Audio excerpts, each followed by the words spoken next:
Hello friends, मैं हूं SP Singh. आपका बहुत बहुत स्वागत है इलियट वेव इंस्टीट्यूट में। दोस्तों, आज हम बात करने वाले हैं इलियट वेव थ्योरी के बारे में और जानने की कोशिश करेंगे कि किस तरीके से इलियट वेव थ्योरी काम करती है। एक्चुअली बहुत से ट्रेडर्स को यह पता ही नहीं है कि एक्चुअल में इलियट वेव थ्योरी है क्या।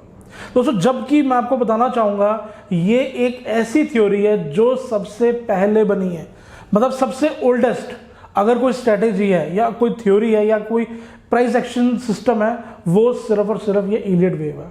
जिनका फोटो देख रहे हैं इनका नाम है रॉल्फ लेंसर इलियट। ये 1938 में इन्होंने ये वेव के प्रिंसिपल बनाए थे। एक्चुअल में ये बॉर्न हुए थे 1871 में और ये अमेरिका में कैलिफोर्निया में रहते थे। वहाँ पर ये चार्टर्ड अकाउंटेंट का काम करा करते थे।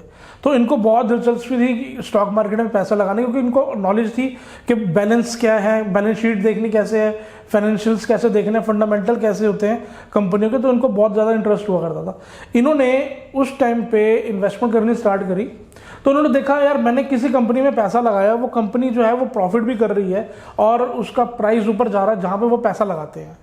अब अचानक क्या हुआ कि कंपनी तो प्रॉफिट कर रही है, कंपनी काम भी कर रही है, मेहनत भी कर रही है, पर ऐसा क्या हुआ कि प्राइस नीचे आना शुरू हो गया।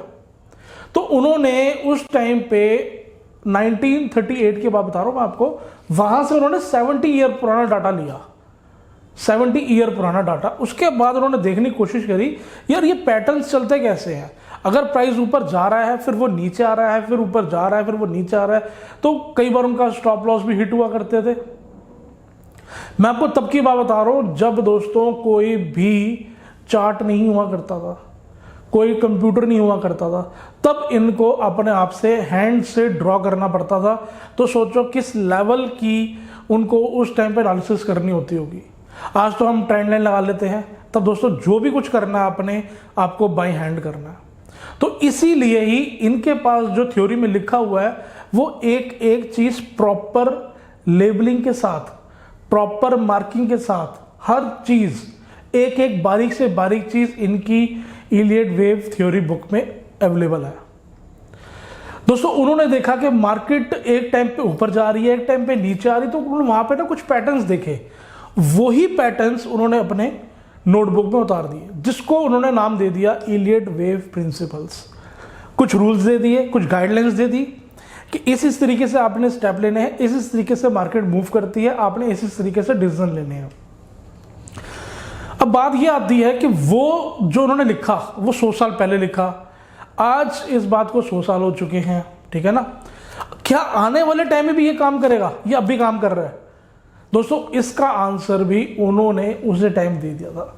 ये वो एक ऐसा रीजन है जहां पर उन्होंने बताया था 1942 में उन्होंने ये लीगली पब्लिश कर दिया था कि जो मार्केट होती है, हमारी जो स्टॉक मार्केट चल रही है, ये नेचर्स लॉ के हिसाब से चलती है, द सीक्रेट ऑफ यूनिवर्स।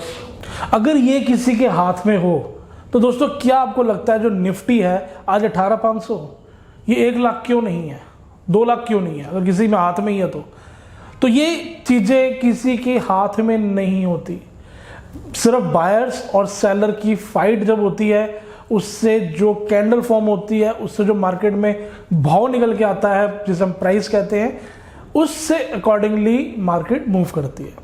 अब इन बाबूजी ने हमारे को कुछ ऐसे पैटर्न्स दे दिए, ऐसी गाइडलाइंस दे दी, अगर आप उसको यूज करते हैं तो उसमें रिजल्ट जो आते हैं वो हमारे टेक्निकल एनालिसिस से बहुत बेटर आते हैं।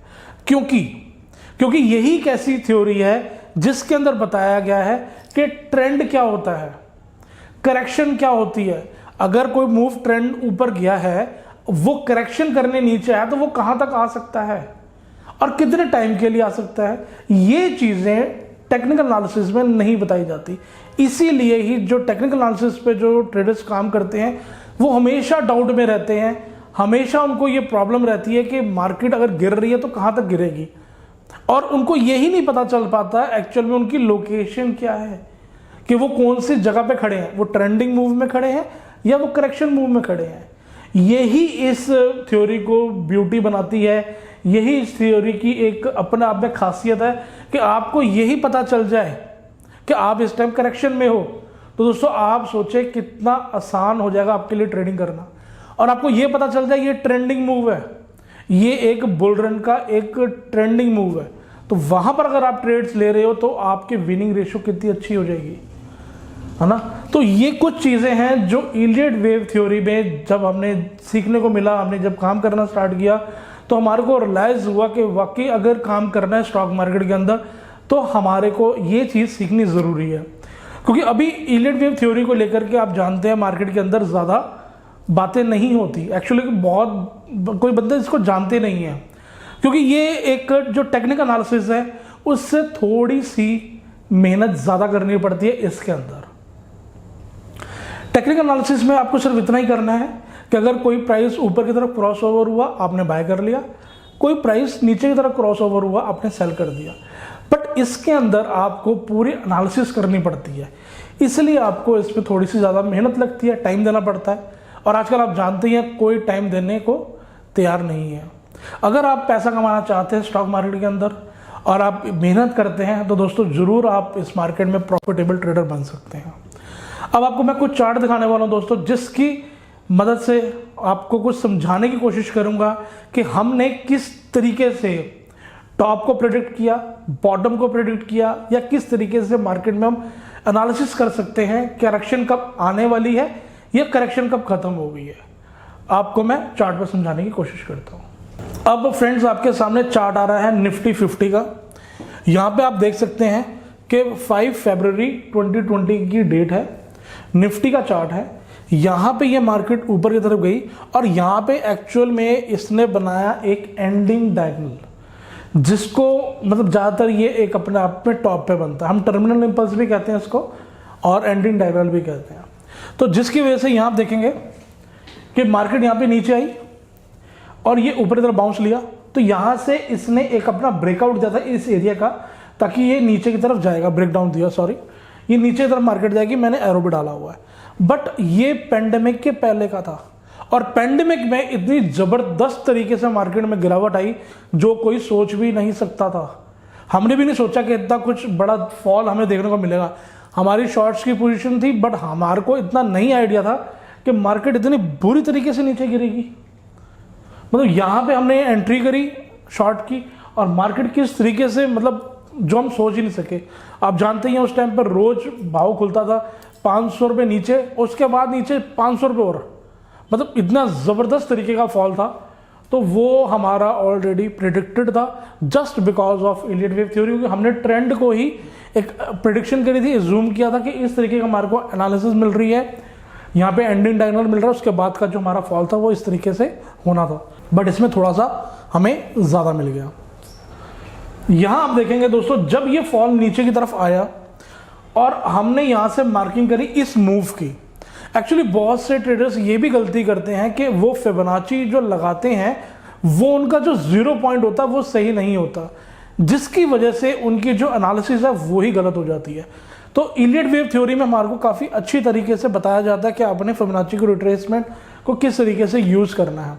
अभी तो ये हम रिट्रेसमेंट टूल लगा लेते हैं, बट जब इलियट वालों ने किया था, रॉब लेंसल वालों ने किया था, तब वहाँ पर एक डायग्राम, एक जैसे हमारा कंपास आता है उसी तरीके का टूल आता था, जिससे वो फिबोनाची को या अपने रेशो को मैच करते थे कि कितना गिरावट आई है या कितना टाइम की गिरावट आई है।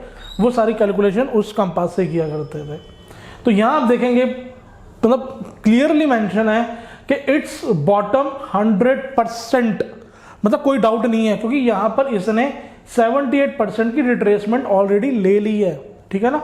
यहाँ पे कल से बाउंस, अब शॉर्ट नहीं, ओनली बाय, मतलब लिटरली अपने हम जो मार्किंग करके चल रहे थे, हम जो अपने हिसाब से चल रहे थे, तो यहाँ पर हमारे को कोई डाउट ही नहीं था कि यहाँ पर हमारे को कोई मतलब यहाँ से भी और गिरावट मिलेगी, क्योंकि जितना हमारा ये मूव गया था वहाँ से ये 78% रिट्रेस कर चुका था।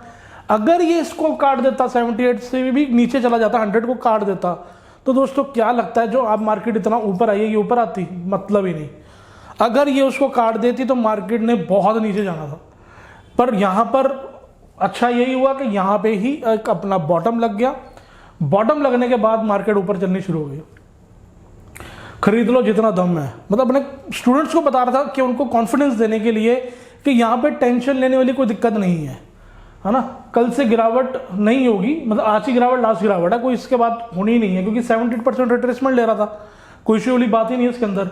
कल से शॉर्ट सेल वाले रहेंगे, मतलब नहीं, क्योंकि यहाँ पर क्या हुआ था इस एरिया में ना, जिसको देखो शॉर्ट, ऑलरेडी मार्केट इतना नीचे आ गया, अच्छे से मतलब छोटे से छोटा रिटेलर भी शॉर्ट मार रहा है और बड़े से बड़े ट्रेडर भी शॉर्ट मार रहे हैं। तो यहाँ पर जैसे ही सबके शॉर्ट्स लगे थे तो अगले दिन ही ये बैंक निफ्टी का चार्ट है, इसकी भी यही प्रेडिक्शन थी कि मार्केट इससे भी नीचे आना है। ये बैंक निफ्टी का चार्ट है ऊपर जाने के लिए। मतलब आप ये देखें, लिटरली मैं एक चीज़ आपसे और बताना चाहूँगा, आपके शेयर करना चाहूँगा कि यहाँ पे जो है मार्केट यहाँ पे एकदम खड़ी है ऊपर टॉप पे, कोई दिक्कत नहीं है मार्केट को। यहाँ पे मार्केट एकदम 12,500 के आसपास खड़ी है, कोई परेशानी नहीं है, कोई दिक्कत नहीं है। कोरोना आया हुआ था, चाइना में चल रहा था, इंडिया में फैल रहा था, कोई परेशानी नहीं थी, पर अचानक क्या हो गया, मतलब 2-4 दिन के अंदर अंदर धाड़, मतलब यहाँ से यहाँ तक आने में 15 दिन लगे होंगे, ठीक है ना। यहाँ से यहाँ तक 15 दिन में इतना कुछ हो लिया।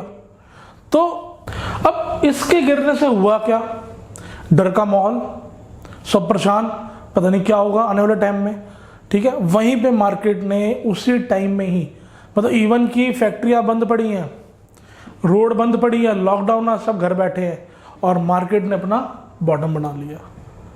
मतलब मार्केट देखो किस तरीके से काम करती है, हमारे को सोचने समझने का टाइम नहीं देती।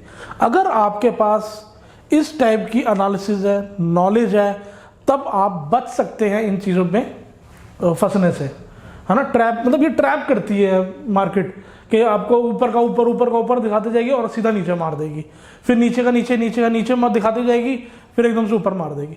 अब मैं आपको एक चार्ट और दिखाता हूँ जो अभी का ये, ठीक है ना, ये तो अभी का ही चार्ट है सितंबर का, मतलब पिछले साल का।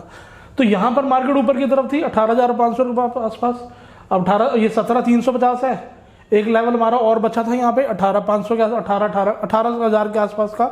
मेरा एक आइडिया था कि यहाँ से मार्केट एक करेक्शन करने जाएगी, उसने मार्केट करेक्शन करनी स्टार्ट कर दी। आज 1 साल हो गया, आप जाके चार्ट देख सकते हैं कि यहीं से उसने करेक्शन लेनी स्टार्ट की है, ठीक है। एकदम एग्जैक्ट कोई नहीं बता सकता। अगर जैसे मैंने बताया कि मेरे को लगता है यहाँ से 18,200 के आसपास मार्केट यहाँ पे अपना टॉप क्रिएट कर लेगी, उसके बाद करेक्शन में चले जाएगी। तो वहाँ से मार्केट 18,500-600 तक के आसपास ही गई है, वहाँ से उसने करेक्शन स्टार्ट कर दी।